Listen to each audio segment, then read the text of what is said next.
Hello everybody, नमस्कार. हे आपलं जे नवीन जॉब ओपनिंग्सचं पेज IDMIच्या वेबसाईटवर आपण क्रिएट केलेलं आहे, त्याच्याबद्दल तुम्हाला इन्फॉर्मेशन देण्यासाठी हा व्हिडिओ मी रेकॉर्ड करतो आहे. तर ज्यांना माहीत नसेल तर आपल्या वेबसाईटला आधी जायचं.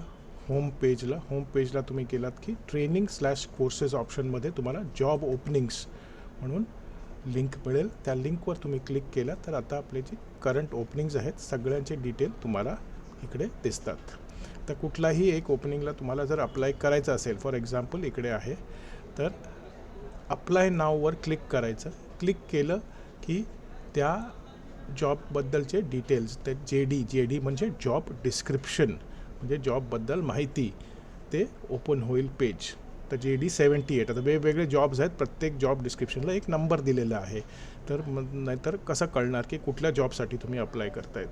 ओके, तर JD78ला तुम्हाला अप्लाय करायचं तर खाली इकडे बघा लिहिलेलं आहे की तुमचं CV along with IDMI certificate, जे काय कोर्स तुम्ही केले ते प्लेसमेंट ह्या ID वर मेल करायचं. पण मेल जेव्हा करताय तुम्ही, आता कुठलाही जर तुम्ही मेल करताय, तिकडे टू म्हणून ऑप्शन असतं, ते एक प्लेसमेंट ID टाकणार. हे सब्जेक्ट म्हणून लिंक असतं, तिकडे तुम्ही त्या जॉब डिस्क्रिप्शनचा नंबर टाकणार की मला हा जॉब 78ला अप्लाय करायचा, तर इकडे मी JD78 म्हणून टाईप करणार. ओके, आणि मग आपलं CV अटॅच करून IDMI सर्टिफिकेट अटॅच करून मेल करणार प्लेसमेंटच्या ID वर. ओके, एक दुसरं लक्षात ठेवा की जेव्हा हा पेज जो आहे जॉब ओपनिंगचा पेज तुम्ही मोबाईलहून जर ॲक्सेस करत असाल तर ते आधी वर दिसत नाही आहे. त्या पेजवर गेल्यानंतर तुम्हाला खाली स्क्रोल करावं लागेल, मग तुम्हाला सगळे जॉब ऑप्शन्स तिकडे दिसतात.